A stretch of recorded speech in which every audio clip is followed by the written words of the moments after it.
Hello, everybody. Welcome to the very first episode of the Fireside Yankees show.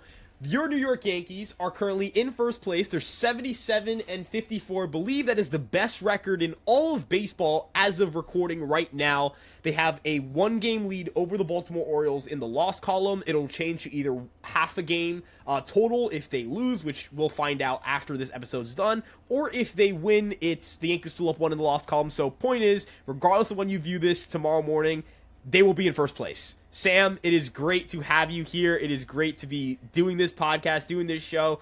And the best part is we get to talk about the Yankees after a 10-3 win, and now we're in first place. I think the vibes are about as good as they could be right now.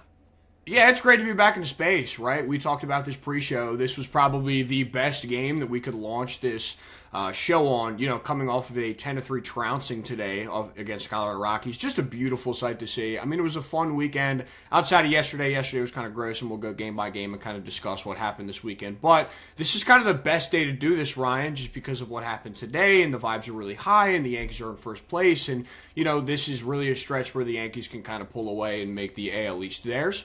Before we get into it, though, I do have to shout out everything. This is going to be my spiel every episode for you people turning in for the first time. I'm the guy that runs the social media pages, so you might not see me on the YouTube page as much as you do Ryan or Alex or somebody else, but I'm the one that runs the social media pages, right? So I got to shout out all my stuff here. Guys, you got to go follow us on TikTok. You got to follow us on Instagram, Twitter, Facebook, everything, all the above. And we just released new Play the Song shirts, now available on our Shopify. You can find it in the description of this video. You can find it in our bio and every single one of our accounts. And these things are gas. They're great quality. We play the song after every single Yankees win. Granted, I know they played at the stadium after every single game. However, we played after every win. And if you guys want to get these nice, great quality shirts that say play the song and represent the stadium, buy one of these on our Shopify. These things are beautiful. I absolutely love them. It's probably one of my favorite shirts of all time at this point. So, guys, go get those goddamn shirts because they are pretty, man. They are pretty. And maybe we will feature you on one of our Play the Song videos. We'll see what happens. But, Ryan, I'm going to pass to you. Let's get right into it, dude. Yeah, dude. So, first game they play, they shut out the Rockies. Their pitching this week outside of that second game, in which, we'll get to that second game, was really good. I mean, Carlos Rodon, 6 innings, no runs allowed, 1 walk, 5 strikeouts. They only put up 3 runs, but, I mean, I'm not going to lie. I just kind of don't care how they win games as long as they win games at this point. They just kind of need to win the division. I feel like they are who they are. Of course, Aaron Judge hit a home run in this game, and, I mean, he's the best player I've ever seen in my life with my own 2 eyeballs. I wasn't really around for Barry Bonds, so, if you guys feel old, I mean, I'm 19. I wasn't really around for that. And then kind of looking at, just even 22 Judge. Nobody compares to this guy.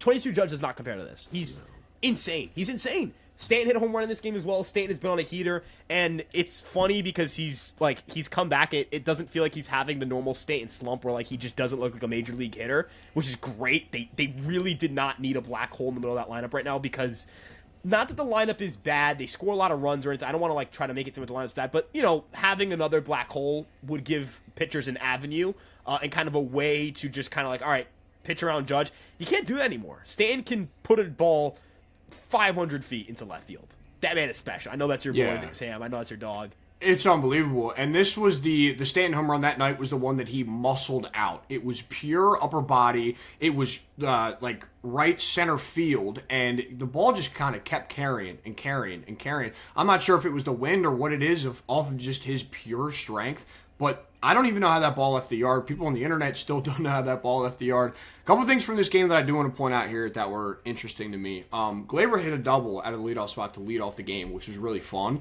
And I kind of want to break down his stuff being in the leadoff spot because over the past week he's been in that leadoff spot. And he's actually been incredible, which has been really fun to see because the Yankees have been looking for that real consistency out of the leadoff spot all year. I know that Anthony Volpe had the really hot start to the year and was really good outside of that, but went cold. Verdugo, really hot start, went cold. But now Gleyber, the second half, has really picked it up and has looked awesome at that spot. A couple other things that I want to run through here. Carlos Rodon, great start here tonight. He went 6, struck out 5. The biggest thing that I'm looking for with Carlos Rodon right now is some consistency. He has these random blow-up starts which look really weird, but I know that after the second half, he's been pretty solid pitcher. I know he gave up 4 runs at the start last week. However, he's got great stuff, Ryan. I know that you know all about that stuff outside of maybe Garrett Cole in this rotation. Who's got it better? This is a guy that, you could lean on him in a legitimate playoff start. If you get this out of Carlos Rodon in a playoff start, granted, I know this is the Colorado Rockies we're looking at here. This isn't the prettiest lineup in the world that he faced on Friday night. However, he looked really good, and then the bullpen gets passed down. The bullpen looks good. Clay Holmes doesn't have an implosion. Everybody was smiling. We had a good time. It was frankly a boring game for us because we had like 2 highlights to post, and it was really interesting. But it was a fun game. Jazz came back this night. He had a great play at third base that night, which was really cool.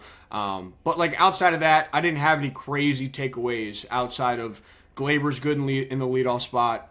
Stanton and Judge. Like, there's just so many things that we could talk about there and Judge that, like, have been regurgitated over just this length of time that we've been talking about over the past 3 months. But, Judge is great. Rodon, solid start. Clay didn't have an implosion. Like, just a pretty solid night on Friday.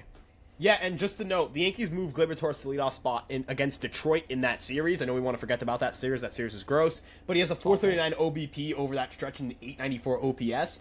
I'm not saying that he's going to maintain those numbers for the rest of the year, but if he does, I mean, the Yankees are going to win a lot of games. They score so many runs whenever they just get anything out of the guys in front of Soto and Judge. I mean, even LeMahieu and Verdugo both having 2 hits today, they started 2 separate rallies. Like, they started 2 different rallies where the Yankees were able to put some big numbers on the board. When they get anything out of the guys around them, and it's not like, and I know that, you can start kind of piecing it together where you get Verdugo out of the lineup, you put Dominguez in there. Dominguez went 2 for 4 today with a double and a single and a stolen base.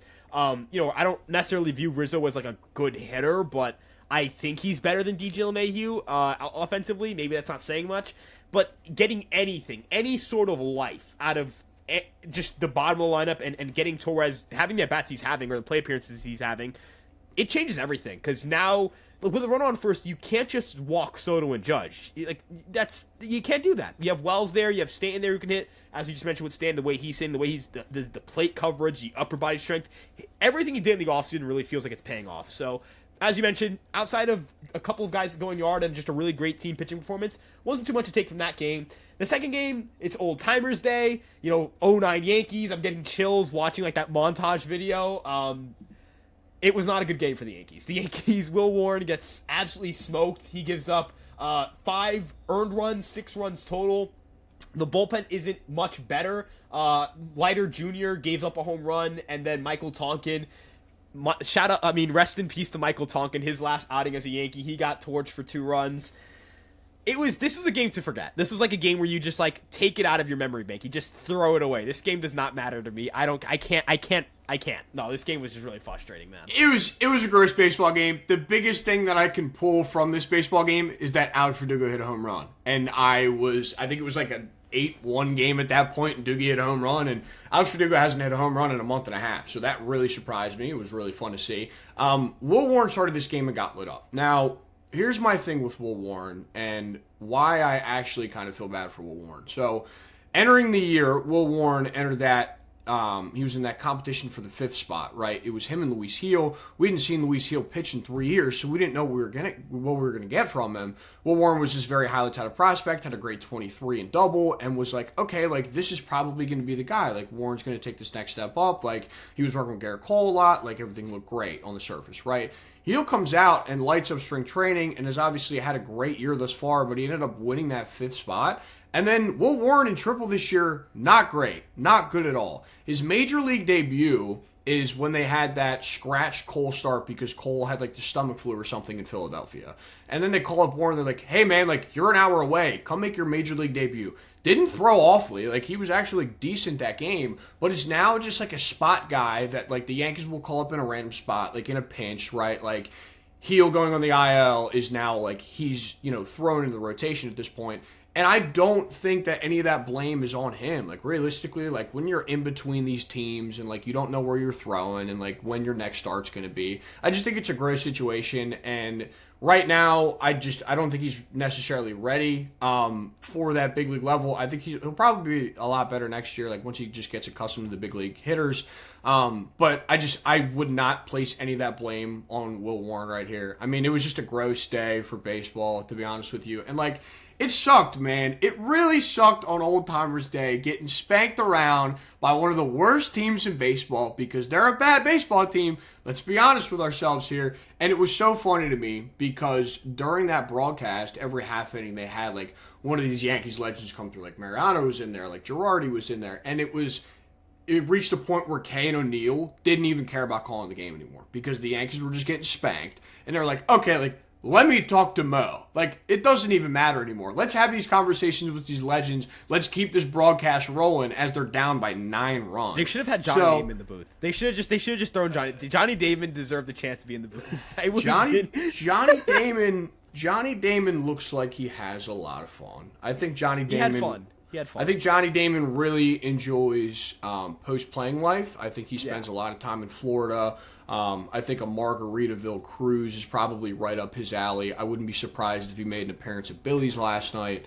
But he seems like a really fun guy. He looked like he had a lot of fun yesterday. A-Rod was there yesterday. It was really cool for his first Old Timers Day, which is cool. And I will fully admit to you, and I will admit to this YouTube audience, that when Bob Shepard called out Jeter yesterday, I started crying. And like I do not cry as a grown man. I do not cry. It's very rare. However, when that popped up on my television screen, it was waterworks, man, because I just felt like a kid again. And another thing that was of highlight, because it was just a gross game, is Jazz. And like I think Jazz is so fun and he's electric. And there's all that footage of him yesterday with all these like old timers and like all the guys from '09. It was really cool. It was really cool to see. And the reason why I love Jazz Chisholm on the Yankees is that he plays baseball like a kid, not like the temper tantrum way, like when you strike out, you like go like break your bat and like that kind of stuff. Everyone knows that one kid. He 100%. But like the thing with Jazz is so funny because during Jazz's first AB, he comes up and he swings at 3 of the grossest pitches I've ever seen in my life. But here's my mentality with Jazz in that AB. You can go back and look at it. It's hilarious, right?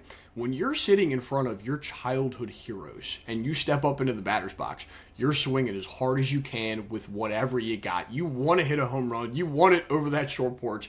And I think that's what Jazz was doing with like Jeter and Damon and Matsui and all these legends in attendance at that point, right?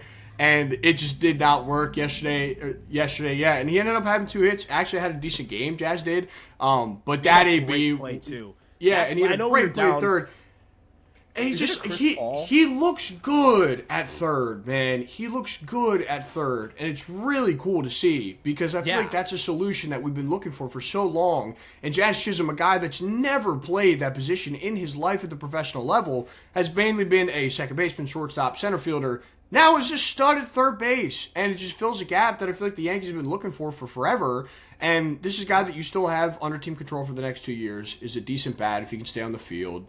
And Jazz is just, he's a lot of fun, dude. I absolutely love him. It's so interesting, too, because, like, I remember when we first got him, it's like, all right, what does that mean for Glaber? Like, what do they do at second, whatever it may be? And it's like, oh, they're going to play him at third. And at first, to me, it was like, oh, they're saying that.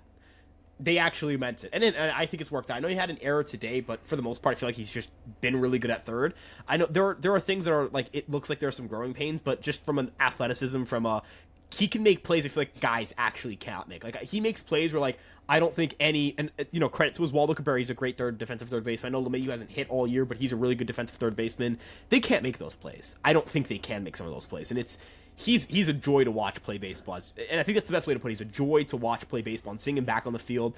It's good to get a series win in the first series he's back. It's good to see him get, kind of the first knocks off the table with him back. I feel like he still even swung the bat well today. He had some hard hit balls that Michael Toglia made some great plays at first. That guy hit a home run yesterday. He grew up a Yankee fan apparently.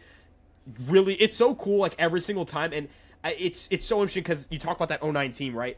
Every single team that comes into Yankee Stadium, there's at least one player on that team where, like, deep down, like, Yankees, this is all they've been dreaming of. They've always wanted to play at Yankee Stadium, whatever it may be. That '09 team, I feel like it resonates specifically with people because it was that core 4. And, in a sense, Jeter, he's the face. I think he's still, in my opinion, one of the most impactful, iconic New York figures ever. It was his last World Series, right? And there's just a level... It sucks that we lost that game, but Old Timers Day, I feel like the celebration, the Q&A, all that stuff, it just brought back a lot of fuzzy memories.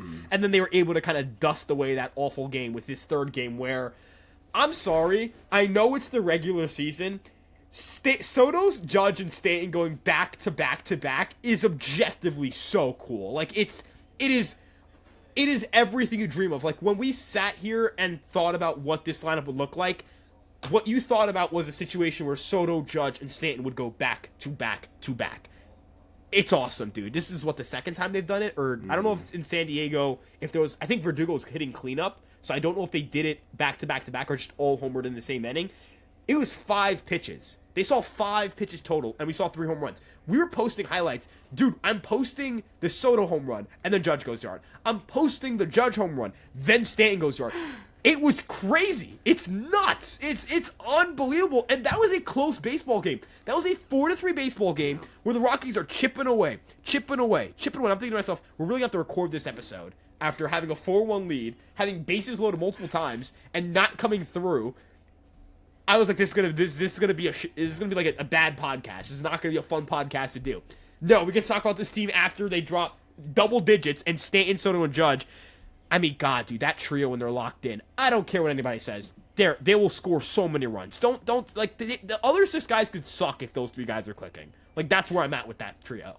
Yeah, 100%, and it's probably just raw emotion from me speaking right now. I feel like we'll probably have a different conversation about it tomorrow morning. But like, it could be T-ball right there, and I see those guys hit 3 home runs in a row, and it's still like the most electric thing of all time. And like, it's very fun to see. It is very fun to see, and there's a couple things that come with the implications of what that did today, right? So you start with Aaron Judge. That was 50 and 51 for him today. He's still staring at 62 again. He could go out and do it again. He could go on one of those heaters. Like, that's what he's known for doing. He's in the middle of one of these heaters right now where it's like he just hits a home run every day. It doesn't matter. Those betting odds are probably plus 150 every day because it happens every single goddamn day at this point. And, you know, him being at 51, it was interesting. I went back and looked at it from 2 years ago when he was, you know, at 130 games. Like, how many home runs was Judge at? He was at 54.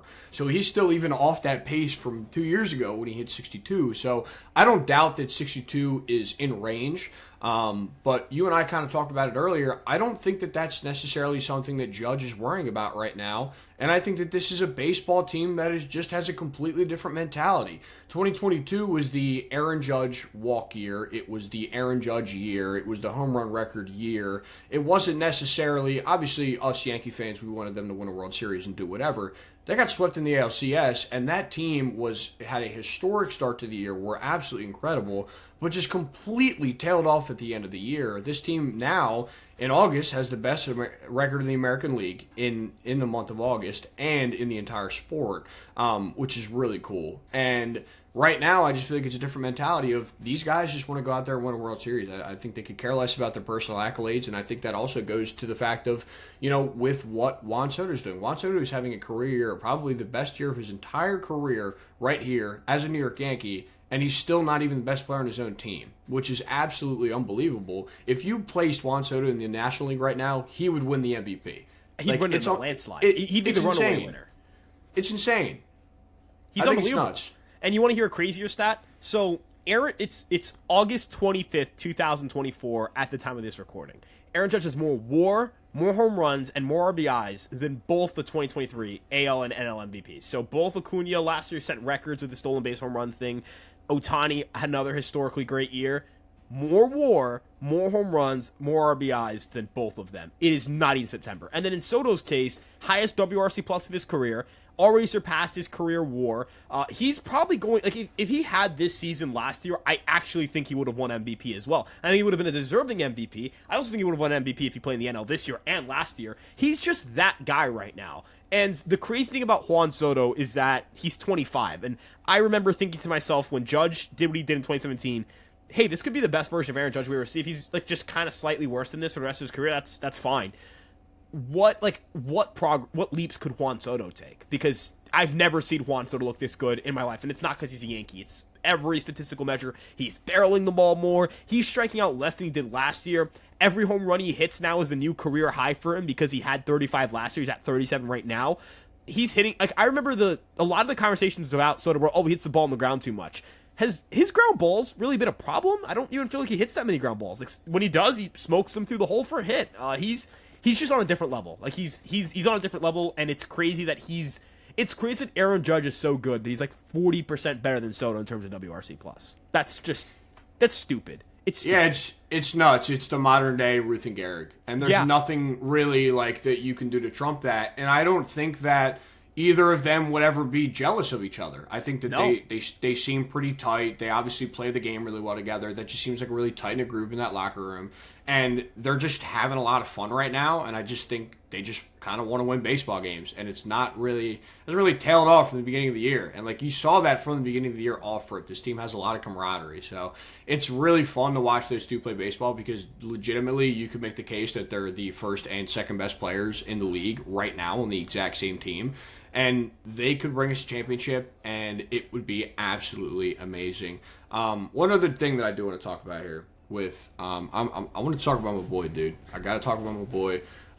Shout out Stanton. Stanton, another home run today. So Stanton is in the middle of one of those heaters. So what Giancarlo Stanton does is he comes back from the IL for the first 2 weeks. He absolutely sucks. He can't do anything. Kind of like what we just saw. Now he's on one of these heaters. That OPS right now, Ryan, is back up to 800, dude. This is a guy that he might be back. And we've been talking about this for a while at this point of like, when's he going to make that leap? Like, when's he going to come back? When's he going to like just start mashing the hell out of the ball again? And he's kind of doing it right now. And even Stanton's like line drive outs, his fly outs, like he's hitting the ball ridiculously hard right now. It doesn't even matter. So he's a very productive player again, and it's really cool to see. And he's not, and now I feel like it's a different situation with him because, you know, over the past couple of years, I feel like we've been relying on Stanton to be that second guy. He doesn't need to be that second guy anymore. It could be Juan Soto, and that's perfectly okay. And I think Stanton's okay with that because he can still hit in that 4 or 5 spot and still be one of the best hitters in baseball. And we're really seeing that peak right now, which is really fun.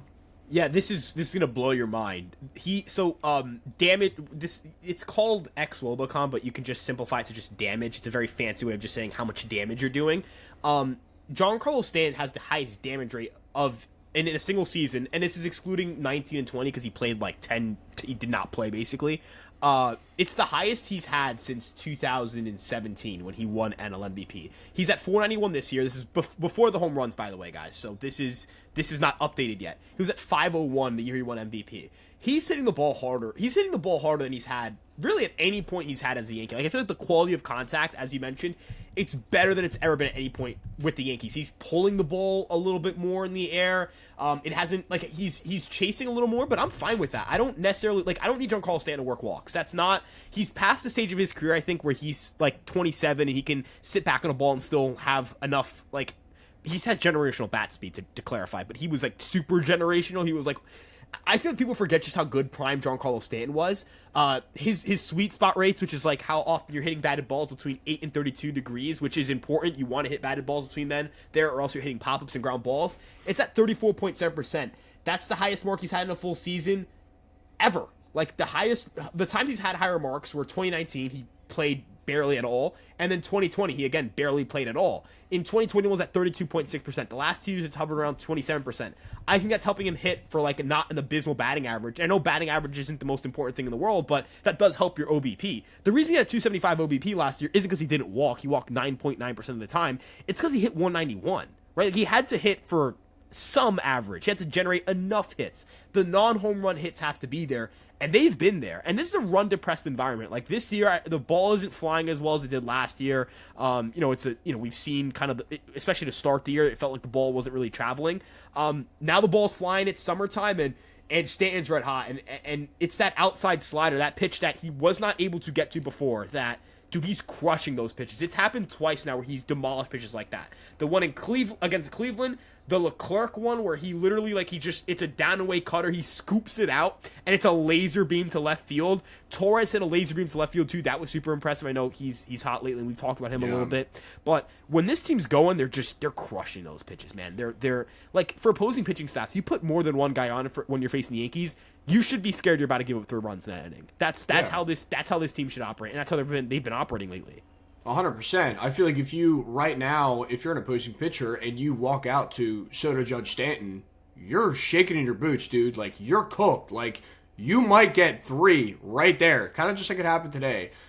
Stanton right now, granted, this is a very incomplete season, but This right now through the 80, it would be 88 now on Fangraphs. It's just still listing as 87.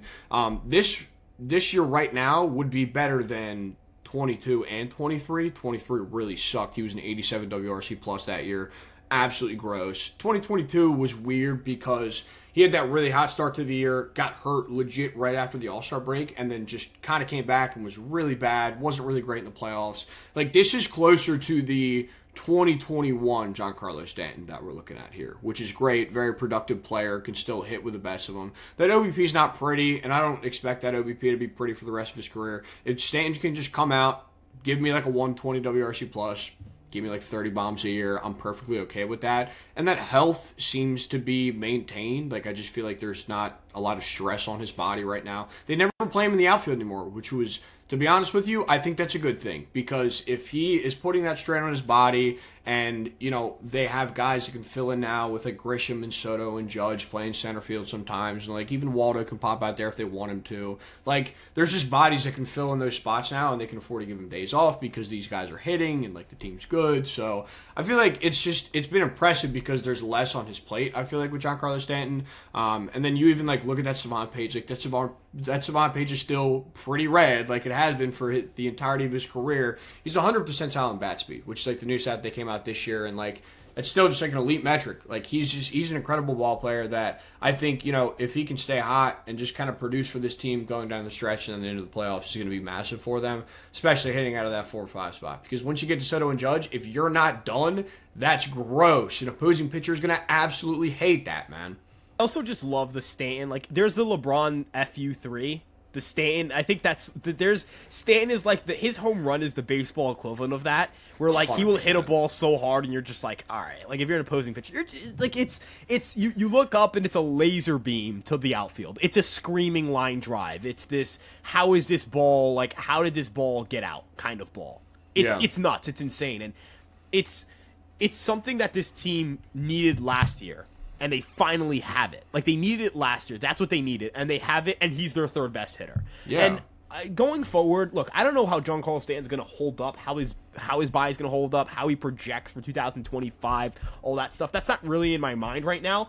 What I really hope for Giancarlo Stanton is that they win a World Series, not just because I want the Yankees to win a World Series, but because World Series champion Giancarlo Stanton would rock. Like, 2024 New York Yankee World Series champion Giancarlo Stanton, like seeing him come back for Old Timers Day in a decade from now or 2 decades from now, seeing him like just Giancarlo Stanton nowadays, like he's gonna have more games as a Yankee than as a Marlin, most likely when he retires. There's a chance he goes in as a Yankee if he goes into the Hall of Fame, and there's a chance he goes into the Hall of Fame. Like, Boone was asked about this, like how many Hall of Famers do you feel like are on this team, and he said there are 4 guys who have a really good shot. Obviously talking about Judge, obviously talking about Soto, obviously talking about Cole and Stanton, right? Like, this team, they're how many, like, it's 4 Hall of Famers.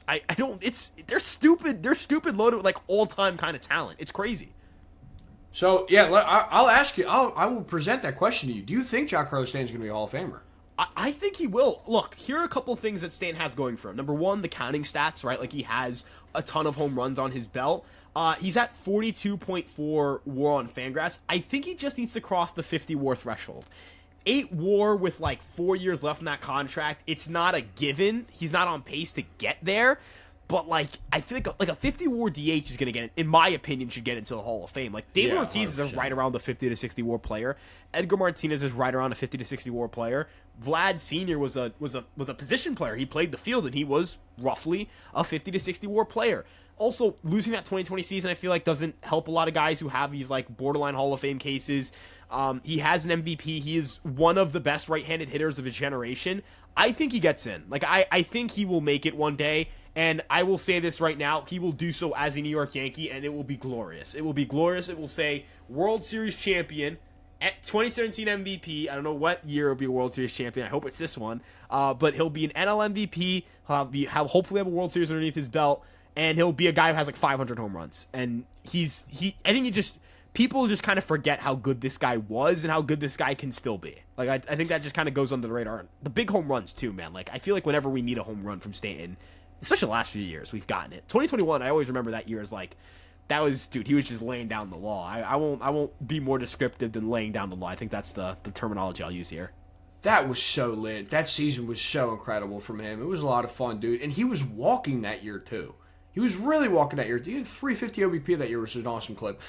So my thing with Stanton is I think it's going to be very difficult for him to hit that 50 WAR threshold because, granted, this is a guy right now that on like this year alone is at 0.7. So I feel like going forward, you're probably looking at like a point, maybe a point and a half going forward. I think he's going to get into the 500 club. I think he's at 425 home runs right now, so I think it's very realistic that he gets into the 500 club with 4 years left in that deal. I mean, if you could get 20 to 30 from him every year, that math works out to the point where like he should probably reach that number. But I think it's going to be really tight just because of the wins above replacement. But I think he will go in as a Yankee just because of these were the better teams that he played on. And I feel like if it was his choice, he would probably want to go in as a Yankee compared to being a Marlin just because his Miami teams were rough down that stretch, man. Like even before he bounced, like that fire sale was real gross. So I think he would 100% be a Yankee going in, and I think it's going to be slim. Obviously, I want him to go in because I think it would be really cool.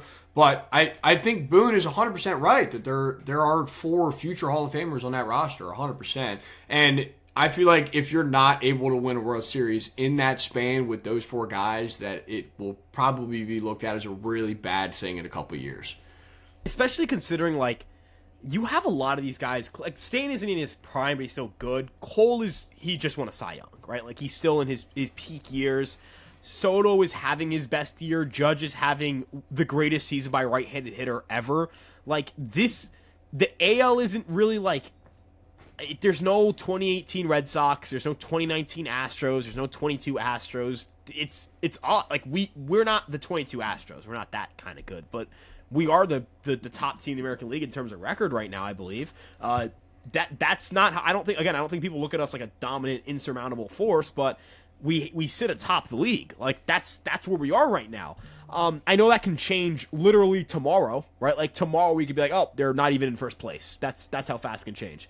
But man, this is a really good chance to win the World Series, and I don't know if I felt that way about this team in August at any point. I've always said like the Yankees are never the best team in the American League going into the postseason. In any stretch during the Aaron Judge era, this might be the first time. And I'm not saying this to like, okay, they won, I feel good, so of course I'm saying this, but like the way that Rodon and Cortez are trending, they're throwing more changeups to righties, which I've been screaming about for weeks. I think those guys need to throw their changeups to righties because those are those equalizing pitches. Righties are gearing up for everything down and in or up and in, and they look like they're throwing guys off balance. Stroman delivered. Look, he wasn't excellent today, but I think his defense kind of betrayed him a little bit. I think he was solid enough. He's probably the 5th best starter when everybody's healthy on this team. You could argue he's even the 6th if you include like Hill, Schmidt, Rodon, Cortez, Cole.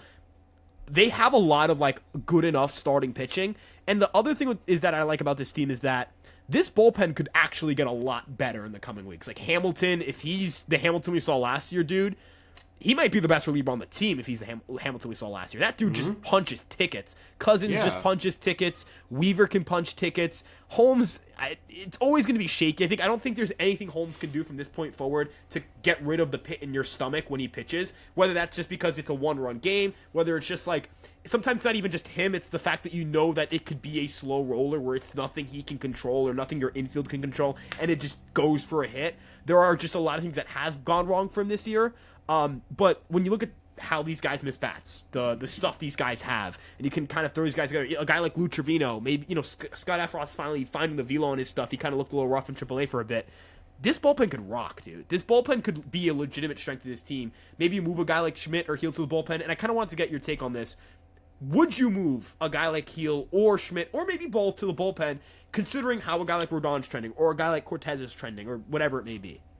So I don't think Schmidt would make that bullpen jump. I feel like right now it would probably be the easiest for Schmidt to make that bullpen jump just because he's coming back from the injury and really hasn't thrown in like 3 months.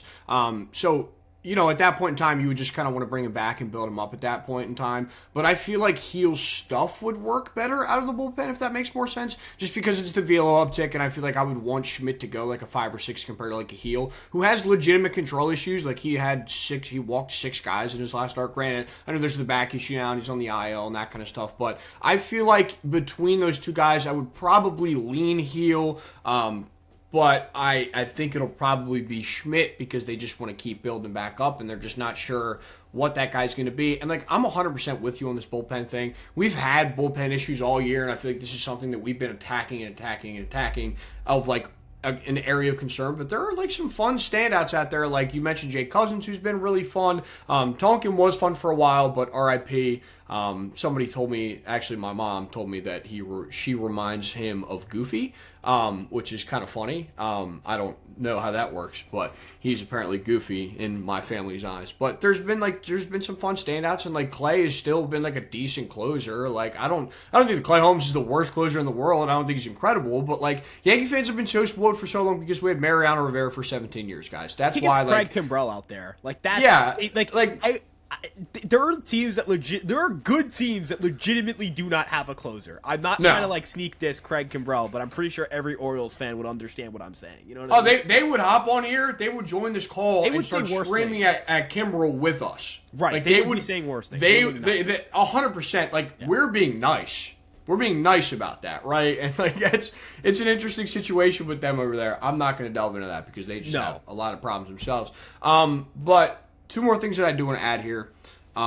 This team right now and the way the league is kind of shaped, I feel like there's a lot of room for parity right here, right? None of these teams in the entire sport are going to win 95 games. It's going to be really weird coming down to the stretch. None of these teams are projected out to even get that far. We're so used to seeing these teams win their divisions that are in the hundreds and like 98 game winners. And like 2 years ago, the Yankees won 99. This is going to be a really tight playoff field, and I feel like the field that we have right now is set. I feel like that's probably what it's going to be going into the postseason. The Yankees have a legitimate shot here to kind of, beat the rest of the field right here, beat the rest of the up-and-coming teams like your Baltimore Orioles and your Kansas City Royals and maybe even that old guard with the Houston Astros, and kind of just take over this league right now with the superstar duo that they have, with this pretty decent pitching staff, and, whatever they get from the bullpen, I think they'll be A-okay, but, like, the Yankees have a legitimate shot to, like, kind of separate themselves from the rest of the league here and just kind of say that, like, hey, we're back. Like, the Yankees are back. They're a full force. We have the best hitter on the planet. We have the second best hitter on the planet,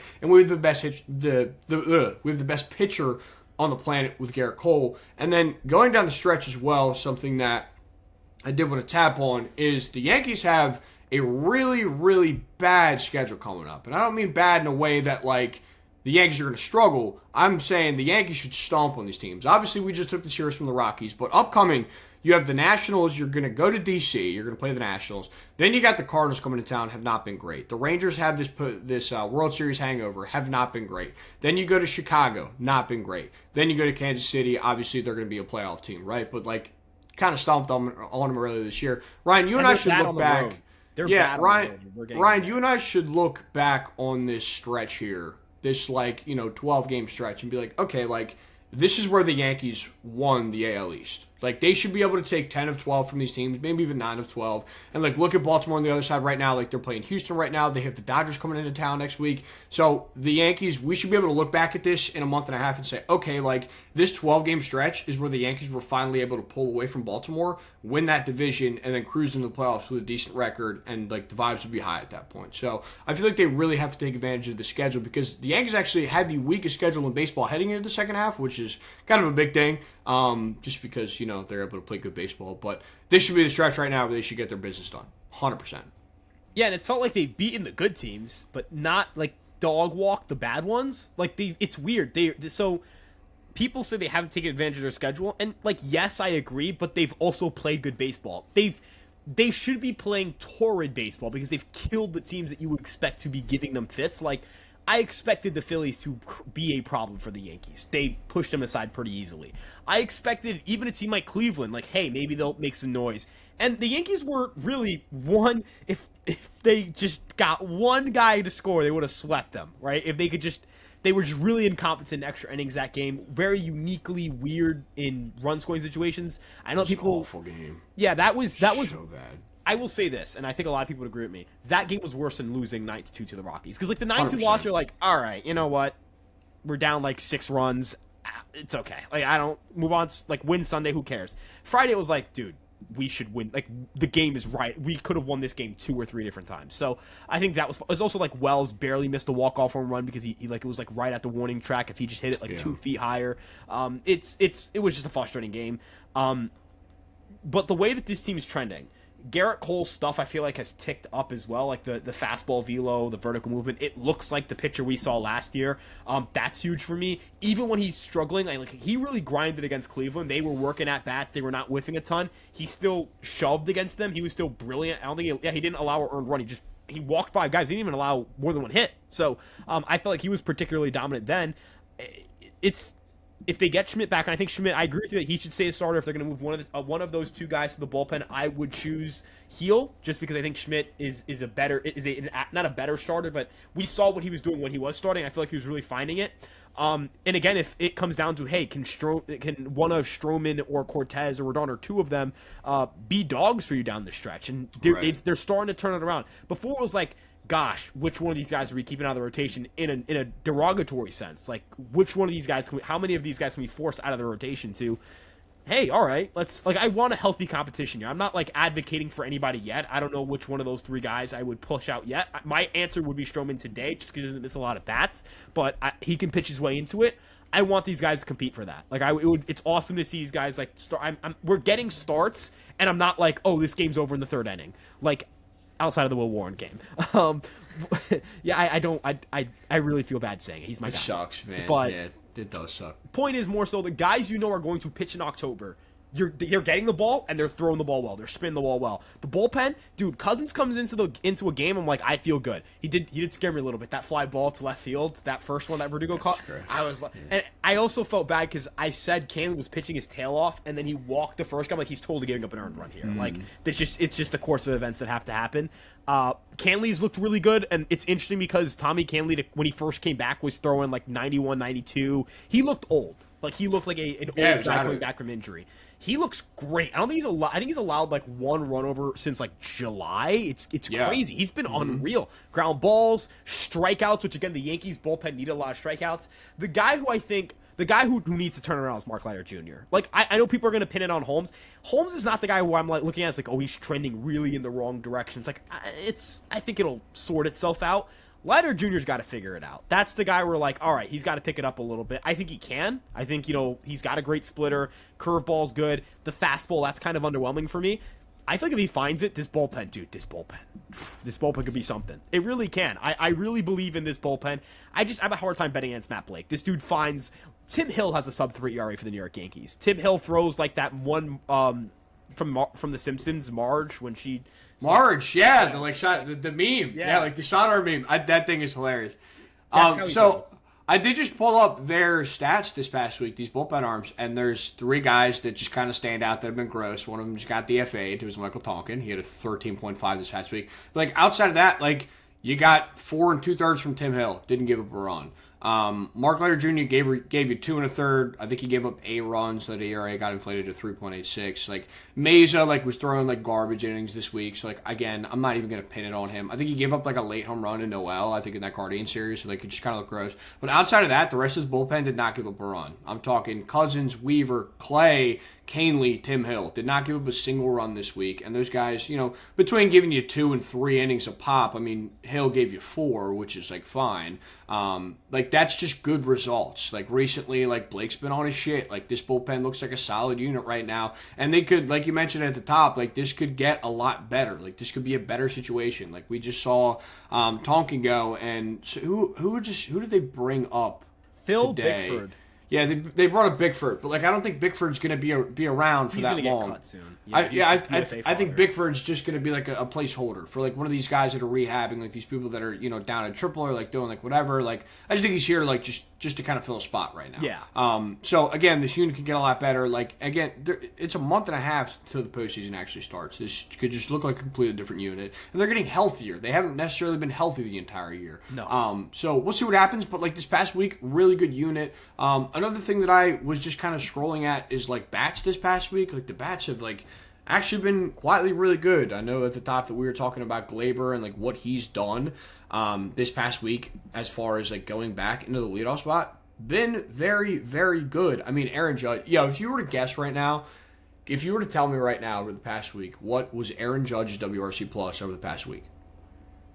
I'm gonna guess it's in the 200. I'm gonna guess like 290. Like I think you're too low. Is it 300? 300? Yeah, it's in the 300s.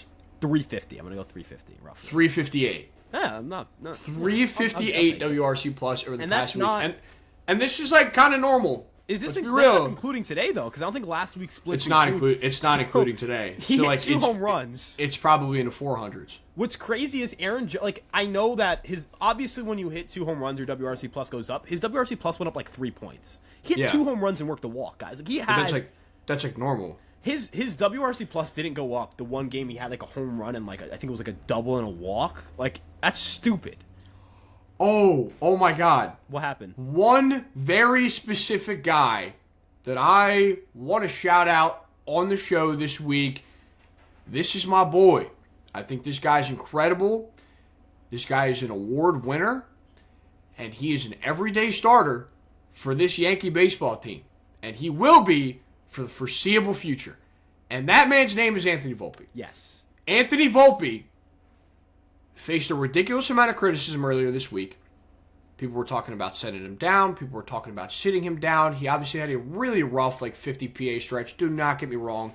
It was kind of gross to look at. But granted, this week, and this isn't even including today, this week, 294, 400, 471, nice little 871 OPS, 138 WRC+, .3 F4 just this week, played good defense at short, had a couple multi-hit games, looked really good. So, for the people on the internet that love to talk about Anthony Volpe, here's my thing with Anthony Volpe. Anthony Volpe's on this team, he's going to hit the 9-hole. I don't care what you do out of the 9-hole. If you play great defense out of the 9-hole, whatever you give me is a bonus, okay?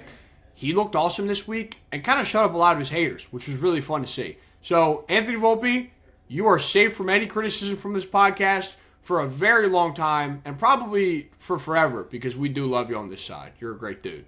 Yeah, look, he's not a world beater offensively, but he's such a good defensive player, and it sucks that they didn't win that Friday game because his defense saved the game there. Like, he made sure that crazy good double play. He's a great base runner. He's a 3 to 4 WAR player this year.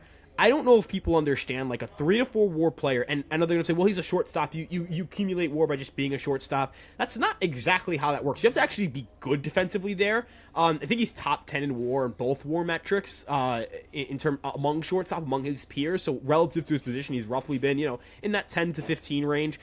Look, he's a 20th-somethingth overall pick who has become an above-average everyday starter for a championship caliber team.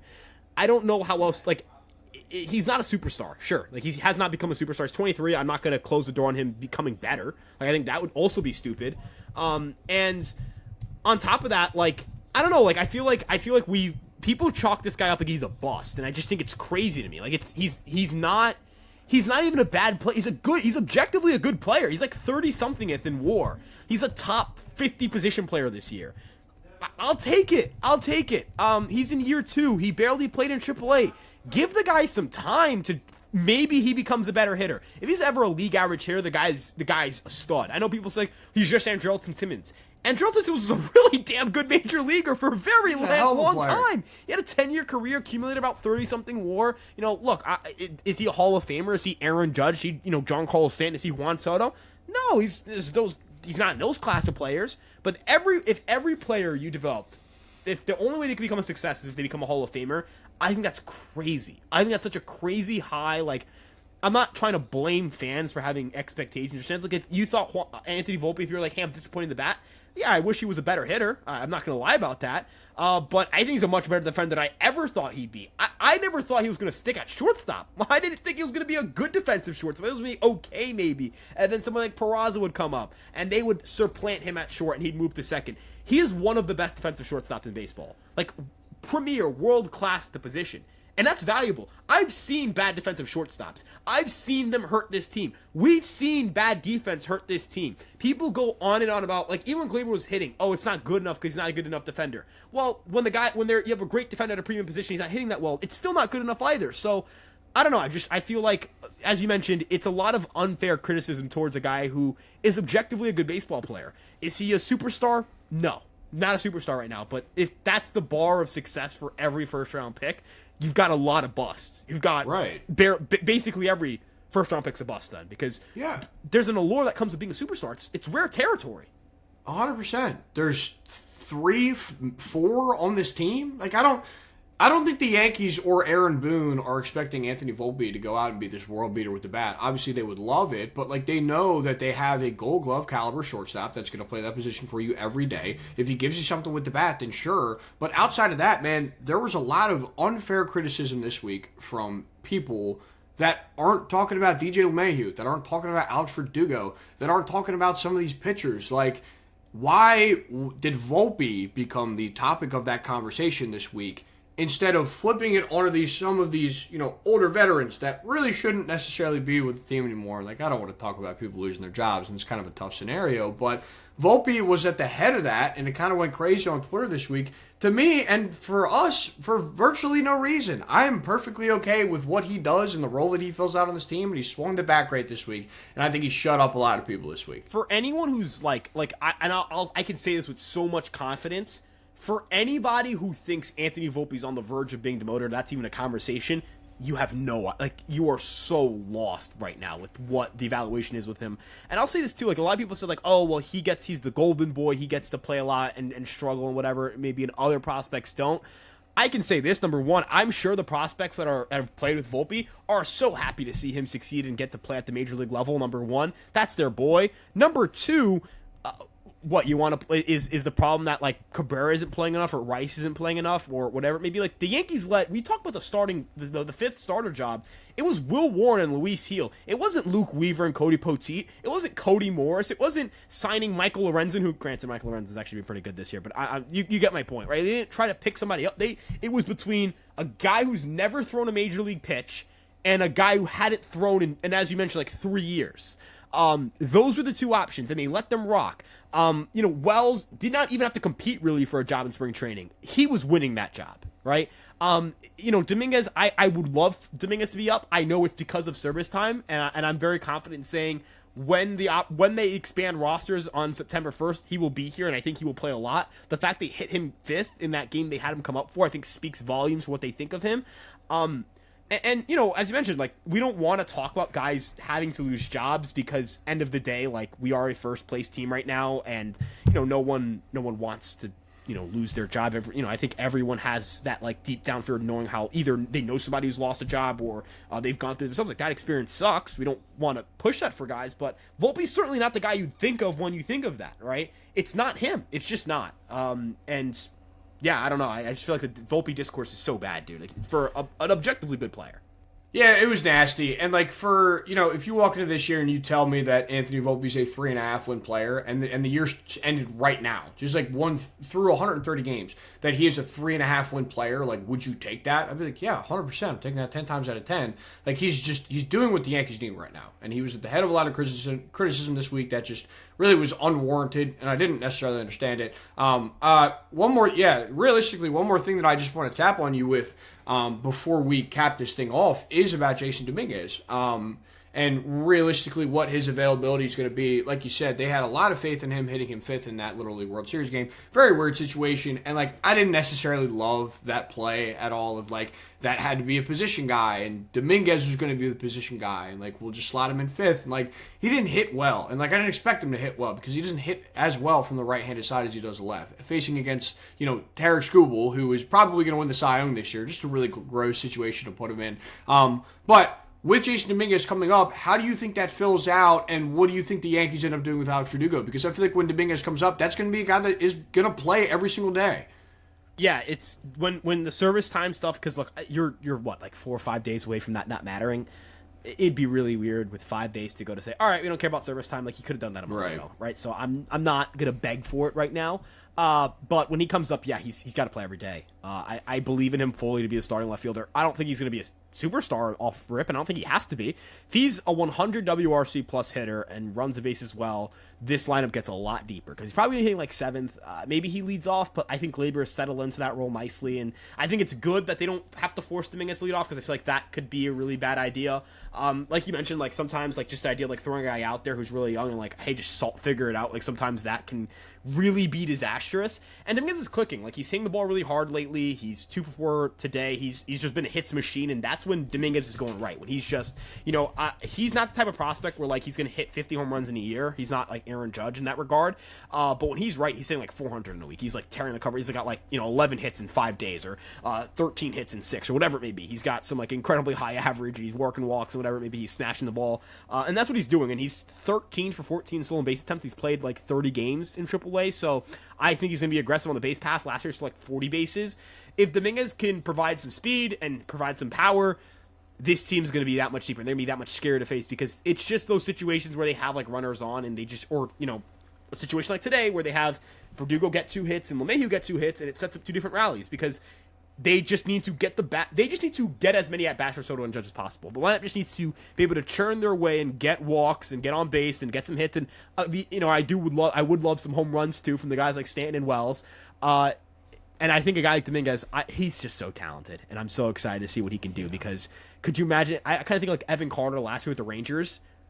Yeah. Tell me Dominguez. It wouldn't rock if Dominguez like. 100%, and I wouldn't put that out of the equation. I mean, Evan Carter last year came up and filled a relative like hole out there in left field for the Rangers, and they ended up winning a World Series, and he was awesome down that stretch, dude. So like, I could 100% see Dominguez kind of filling in that role, and like we had this sample size from last year, and granted, like I don't expect Dominguez to come up and hit 4 home runs in 6 games again. Like it's just not going to happen. However, I do think Dominguez is going to come up and be a productive everyday player, and like you said, if Dominguez is a 100 WRC plus player that can run the bases well and plays good defense, that's kind of better than what you're getting from Alex Verdugo right now, period. So that would just be an upgrade in general. And being able to slot him in like a 7-8 spot, I think is perfectly okay, because A, there's no pressure on him, and B, this is a team that has playoff aspirations, but there's a lot of great players around him, and there's also a lot of younger guys that are still in that lineup as well. They're going to play every single day, like Volpe and Wells and those kind of guys as well. So I feel like he fits right onto this roster and should probably play every single day. At least maybe, they'll probably do the thing where they rotate him and Verdugo for the first couple of weeks when he's up, just because it's going to be a weird situation. And Verdugo's the big leaguer that's been there for way longer, obviously.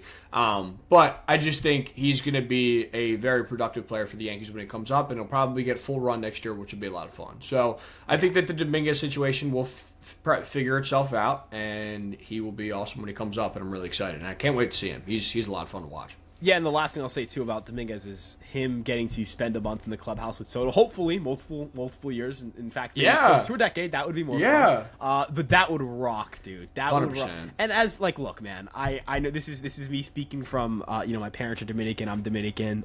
Dude, that like, come on, man. Soto, love it. I would cry if they both. Could you? I also think like, could you imagine like it's like playoff game at the Bronx. It's like game 1 of the ALDS, and like Dominguez just tanks a ball to right field with like 2 guys on. That would go dude. That place would 100%. Explode. That the Yankees need. It's just like we haven't had playoff baseball in the Bronx in over a year. Like this stadium needs it. This city needs it. This team, they have a chance to do something really special. And I said this to Alex before. This, like, it doesn't feel that way because, again, no one has separated themselves from the pack, including the Yankees. But this team has, like, this might be their best chance to win the World Series with Aaron Judge thus far. And it hasn't felt that way for a few weeks, but now it's like, it's August, we're in first place. There's not really a team that you look at and go, they're so much better than the Yankees. In the AL, definitely in the AL. And you're just kind of like, all right, can they do it? Because the feeling is starting to come back a little bit. I think watching that 09 montage, I think that if the Yankees won on Saturday, I think I'd be a little more delusional. I think it kicked it in. Yeah, something kicked into high gear. It's like, dude, that like Rodon, Burnett. You kind of think of those two. You think of the comparisons are uncanny. I think it's right it really there. is. I think it works perfectly. They both have stupidly good stuff, and both have not been great contracts. It's just a matter of if Rodon can spin. If Rodon has a great World Series game and it propels the Yankees to the World Series, he could have a 7 ERA. He's one of my favorite pitchers of all time. Yeah, he can spin it, dude. And here's the thing with the Yankees, right? Is the Yankees are getting hot right now, and you look at these teams that have won the World Series in the past, right? You look at the 2021 Braves, and even the 2009 Yankees. They kicked it on really when they needed to. When they got hot down that stretch, it's not about who's the best team heading into the postseason. It's about who's the hottest. If the Yankees can go on this really, solid heater right now and just keep on this trajectory that they're on right now, I think the sky's the limit for this baseball team. Because like you said, I think this probably is the best team the Judge has had around him. 22 was gross, and pretty much all the other years were pretty nasty. But I feel like this is probably the best chance, and might be the best chance that they get, just because of the age stuff. And, everybody else will be another year older, and there's just more money going out and that kind of stuff. So I think they really, really, really, really need to take advantage of this window right now. And I think this goes without saying, for our first, sounds of the song, Aaron Judge, just, Aaron Judge is just anything Aaron Judge did this week. It wasn't really going to be close. I didn't really feel like this was going to need to have a lot of airtime, because anything Aaron Judge does is going to be the highlight of the week, because the guy just does not stop. Every day. I want to explain what Sounds of the Song is essentially it's going to be the end of our episode. We're going to highlight pretty much who's the best guy this week.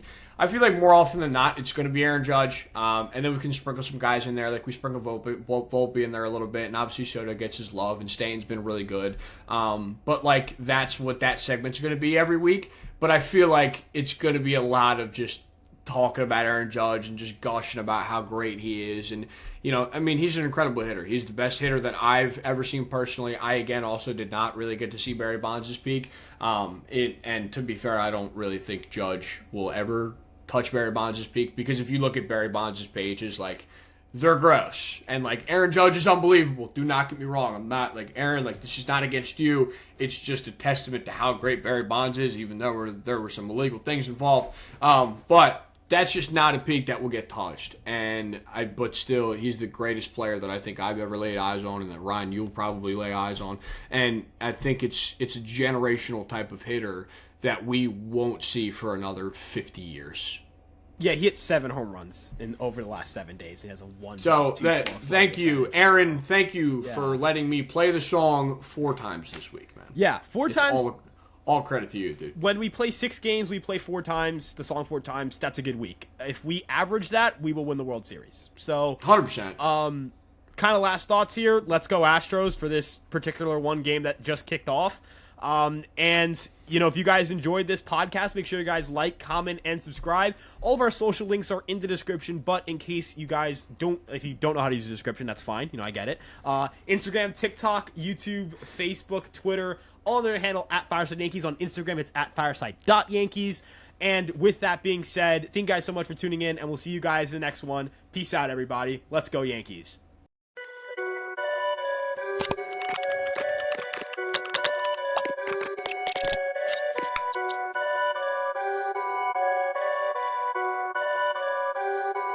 Perfect.